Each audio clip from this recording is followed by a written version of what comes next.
prior agreement with the ranking member, we'll have 2 rounds of questions, not the customary 1 round. Each senator will have 5 minutes of questions per round. I'll begin with my questions. Commissioner Baran, as you know, in 2013, the U.S. Court of Appeals for the D.C. Circuit ordered the NRC to resume the licensing process for Yucca Mountain. The court found that the NRC, under former Chairman Yazko, had illegally terminated the licensing process. Under that chairman, the NRC argued that it suspended the licensing process because it said Congress had not appropriated the funds necessary to complete it. The NRC also speculated that Congress would not appropriate additional funds in the future. In the order, the court rejected the NRC's rationale. It explained, quote, "Federal agencies may not ignore statutory mandates simply because Congress has not yet appropriated all of the money necessary to complete a project." The court also stated, "An agency may not rely on political guesswork about future congressional appropriations as a basis for violating existing legal mandates." Well, last month, the NRC under Chairman Savinicki voted to spend funds on activities related to the licensing process of Yucca Mountain. The NRC took this step to comply with the court's order. The NRC took this step on a bipartisan basis, and you were the lone person to dissent. You wrote that you did not believe, you said, that the NRC should take such a step without knowing whether Congress will decide to appropriate funds for the licensing proceeding. You suggested that Congress might not appropriate the funds. You stated, "It has been 6 years since Congress last appropriated monies for the Nuclear Waste Fund." But, you know, Commissioner, I just find your rationale deeply troubling. The court has ordered the NRC to resume the licensing process. Why are you following the footsteps of the former Chairman Yazko and using a discredited rationale, unnecessary uncertainty about appropriations as an excuse not to follow the law in the courts?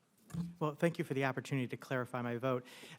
Back when the D.C. Circuit looked at this issue, I believe there were about $13 million of appropriated funds remaining. And at that time, the D.C. Circuit said there's more you can do with that funds, NRC, you should go ahead and do that. And in the intervening years, that's exactly what NRC has done. In that time, the NRC staff completed the safety evaluation report, prepared a supplemental environmental impact statement that addressed groundwater issues, worked on making sure documents were available online that were previously held in the system for the adjudication. And in that time, the amount of appropriated funds we have left that were previously appropriated has dropped to, I think, around $600,000 or $700,000. We're also in the midst of some litigation that requires the use of some of those funds. So the question that was presented to the Commission is, does it make sense to, in FY17 to use most of those remaining funds to start doing some preliminary steps toward a potential adjudication? My view is that it did not make sense to expend the very little that we had left of those nuclear waste fund monies during the fiscal year to prepare for an adjudication until we knew whether Congress was going to appropriate funds for the adjudication in FY18.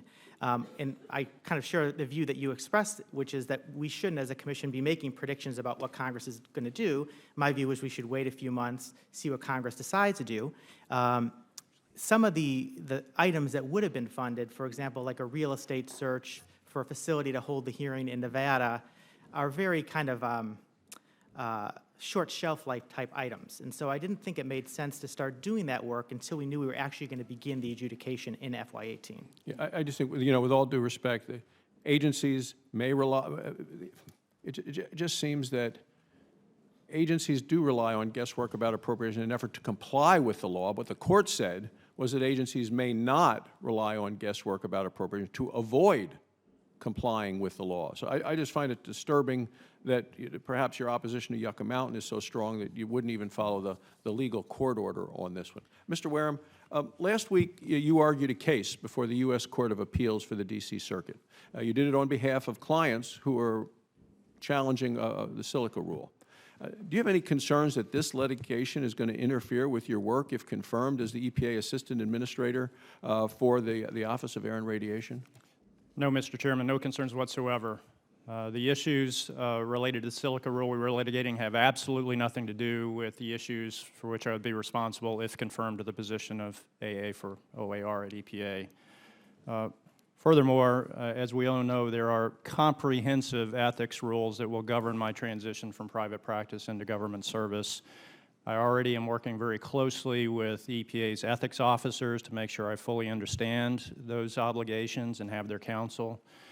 And I commit that I will strictly follow the regulations that apply to this transition, Mr. Chairman. Thank you very much. Senator Carper.